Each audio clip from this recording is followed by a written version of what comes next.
अच्छा, ये जो सेकंड हमारा जो लेक्चर 2 है, ये भी वन वे एनालिसिस के बारे में ही है। अगर आपका जो लास्ट लेक्चर है उसमें ये चीज़ें क्लियर नहीं हुई, तो उसी का ये आगे जो एक्सटेंशन है दिस लेक्चर।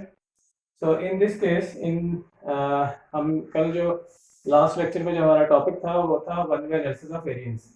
तो आज भी वही टॉपिक है, one way analysis of variance. इसकी मजीद जो है आप लोगों की इसमें से प्रैक्टिस के लिए ये टॉपिक है कि इसकी मजीद आपकी प्रैक्टिस क्लियर हो जाएगी, because this is a lengthy and a difficult topic. तो इसमें जो है हमारे पास अब 4 लेबॉर्ट्रीज हैं ABCD। तो हम ये देखना चाहते हैं कि जो चारों लेबॉर्ट्रीज हैं उनकी जो टेस्टिंग कैपेबिलिटी है वो इक्वल है या इक्वल नहीं है। तो उसके लिए जो है ना हमने ईच लेबॉर्ट्री से जो टेस्ट हैं वो लिए हैं, और उसमें हमने 5 जो सैंपल्स हैं वो यूज़ किए हैं। ईच लेबॉर्ट्री में जो 5 सैंपल्स हैं वो हमने यूज़ किए हैं। अब इस क्वेश्चन में जो हमारा जो H नॉट बनेगा वो ये बनेगा μ1 equals to μ2 equals to μ3 equals to μ4, because हमारे पास 4 लेबॉर्ट्रीज हैं, 1 for A, 2 for B and 3 for C and 4 for D। इसी तरह जो इसमें H1 बनेगा उसमें ये आएगा एटलीस्ट 2 मीन्स और नॉट इक्वल।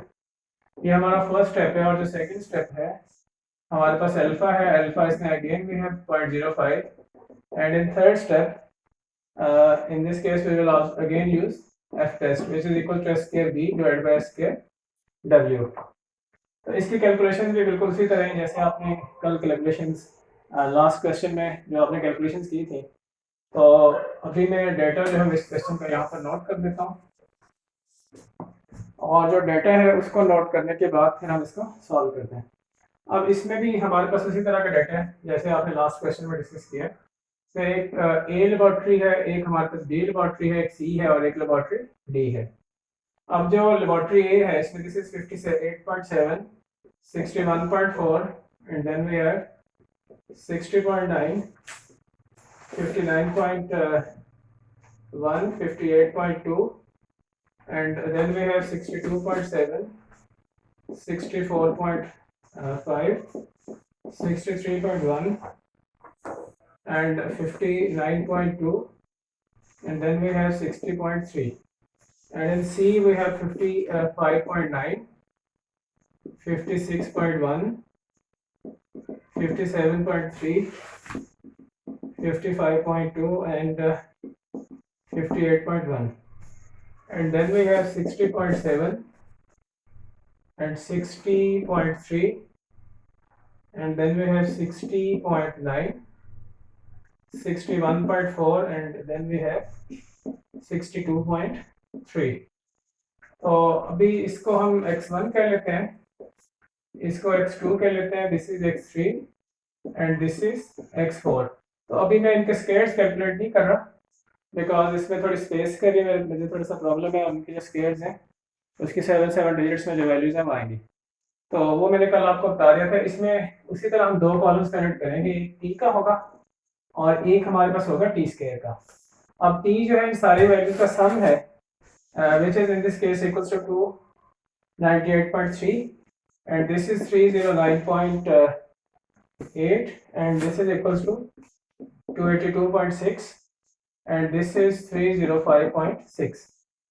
तो जब हम इसका स्केयर लेंगे 298.3 का, this is equals to 88,982.89 and its scale is, this scale is 95,976.05 and the scale of 282.6 is equals to 79,862.76 and इसका जो स्केयर है 305.6 का, दिस इज इक्वल्स टू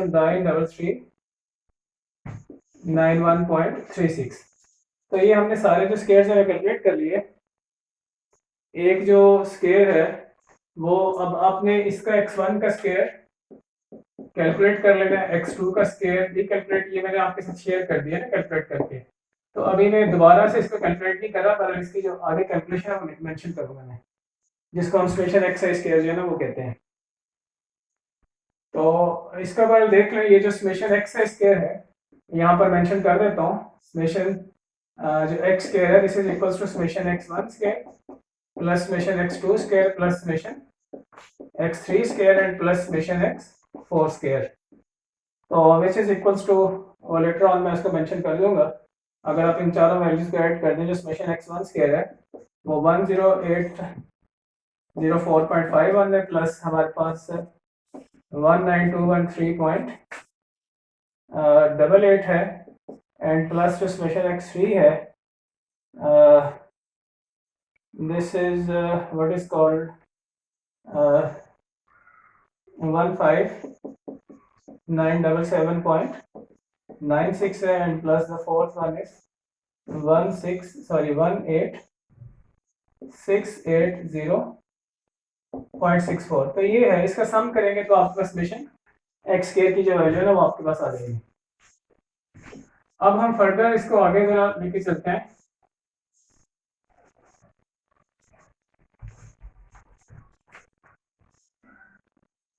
अब नेक्स्ट जो है, उसी तरह आपने करेक्शन फैक्टर जो फाइंड आउट कर लेना है, तो जो करेक्शन फैक्टर है इसको हम c डॉट f के साथ रिप्रेजेंट करते हैं, which is equals to summation t square by n। Now this is equals to 1196.3 square divided by 15, and this is equals to 7155.6.68। तो ये हमारे पास करेक्शन फैक्टर आ गया। अब जो हमारे पास टोटल सम ऑफ स्क्वायर है, this is equals to summation xi square minus correction factor. Now this is equals to जो समेशन xi स्क्वायर है वो हम पहले कैलकुलेट कर चुके हैं, 716676.99, and minus correction factor is 71556.68। Now this is equals to 120.31। तो ये हमारे पास आ गया टोटल सम ऑफ स्क्वायर। तो अब हम इसमें कैलकुलेट करेंगे एक बिटवीन सम ऑफ स्क्वायर और एक हम कैलकुलेट करेंगे within sum of square. No between sum of square is equals to summation t square by r minus correction factor. Now summation t square is equals to 35821.3.1 and divided by 5, because number of rows हमारे पास इस question में 5 है। This is equals to 35316.75 and this is equals to 34.38. So now within sum of square will be equals to total sum of square and minus between sum of square. Now this is equals to 120.31 minus 34.38 and which is equals to 85.93। तो ये हमारे पास आ गया within sum of square. अब next जो है हम इसका एनोवा टेबल बनाएंगे, और जो एनोवा टेबल है इसकी हेल्प से फिर हम कंक्लूजन जो है वो ड्रॉ कर लेंगे। अब इस क्वेश्चन के लिए जो हमारे पास जो एनोवा टेबल बनेगा, ANOVA mean analysis of variance table, तो सबसे पहले हमारे पास आता है सोर्स ऑफ वेरिएशन, फिर हमारे पास डिग्री ऑफ फ्रीडम v आता है, then we have sum of square, then we have mean square, and then we have f calculated. अब जो सोर्स ऑफ वेरिएशन है उसी तरह से जैसे आपने लास्ट क्वेश्चन में किया, एक तो हमारे पास आएगा between sum of square, next we have within sum of square, and then we have total. No जो हमारे पास जो टोटल यहाँ पर जो सैंपल्स हैं वो हमारे पास है 4, तो यहाँ आएगा 4 माइनस 1 इक्वल्स टू 3। अब टोटल लिखेंगे तो जो टोटल है वो हमारे पास 20 ऑब्जर्वेशंस हैं, 20 minus 1 will be equals to 19। अब इसका बिटवीन का और जो विदन इसका सम 19 है, तो जब आप 19 में से 3 को माइनस करेंगे, इसका जो विदन सम ऑफ स्क्वायर उसका डिग्री ऑफ फ्रीडम हमारे पास 16 आ जाएगा। अब जो आपने सम ऑफ स्क्वायर कैलकुलेट किया है इसका 34.38 कैलकुलेट किया है, इसका जो आपने कैलकुलेट किया 85.93 कैलकुलेट किया। अब हमने मीन स्क्वायर कैलकुलेट करना है, तो जो मीन स्क्वायर है जब आप सम ऑफ स्क्वायर को v से डिवाइड करते हैं, दैट मींस 34.38 डिवाइडेड बाय 3 जब आप करेंगे तो यू विल गेट 11.46। इसी तरह जब आप 85.93 डिवाइड बाय 16 करेंगे तो यू विल गेट 5.37। अब हम f कैलकुलेट करना चाहते हैं, तो this is 11.46 divided by 5.37 and which is equals to 2.13। तो ये हमारे पास आ गई f कैलकुलेटेड की वैल्यू।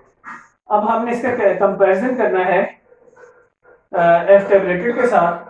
तो इस f टेबलेटेड के लिए जो हमारे पास v1 बन रहा है वो 3 है और जो v2 बन रहा है वो हमारे पास 16 है। तो जब आप 3 और 16 के वर्सेस की वैल्यू देखेंगे f कैलकुलेटेड की टेबलेटेड की, जो टेबल मैंने आपके साथ शेयर किया है व्हाट्सएप में, वहां से आप देख सकते हैं। तो दिस इज इक्वल्स टू 3.13।